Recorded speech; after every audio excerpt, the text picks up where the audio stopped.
Pour le Calvados, je trouve, les résultats que j'ai eus concernant les estimations de participation sont très favorables. Donc l'électorat s'est mobilisé, c'est parfait. Voilà, chacun a pu insérer le bulletin de vote de son choix, donc c'est très bien. Dans le cas de figure d'une participation un peu meilleure qu'attendue, vous pensez que ça peut profiter au Front National?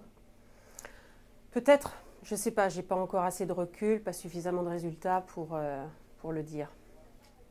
Vous n'avez pas encore de tendance ici ou là qui pourrait vous donner une idée ou une autre? Non, non, non, pas suffisamment.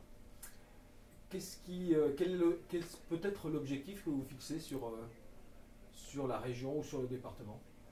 L'objectif, bien entendu, était quand même d'être minimum en seconde position. Maintenant, nous verrons selon les cantons ce que les électeurs ont décidé. Vous attendez une progression importante malgré tout, compte tenu du contexte et de la campagne? Déjà, nous n'étions pas présents aux départementales précédentes sur tous les cantons. Donc le fait que nous soyons présents aujourd'hui sur tous les cantons, effectivement, c'est une bonne poussée. Vos candidats ont eu le temps de s'implanter, de prendre et faire connaissance des électeurs, parce que le parti n'était pas vraiment sur le terrain depuis de longues années?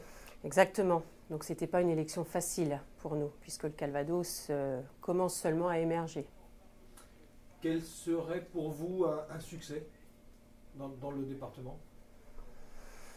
D'avoir des conseillers départementaux, bien entendu. Mais ceci dit, je remercie d'ailleurs nos électeurs qui se sont très bien mobilisés d'après les premiers résultats que je peux avoir.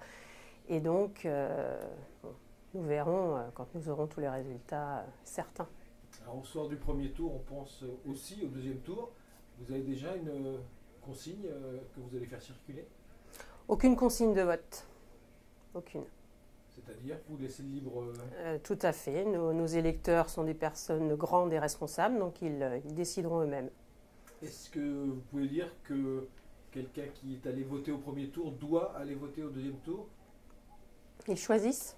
Effectivement, le vote, nous avons le droit de vote, donc pour moi c'est une obligation. On doit se rendre aux urnes. Maintenant, si nos électeurs estiment que dans le choix qu'ils auront, ils ne se reconnaissent pas, c'est eux qui décident.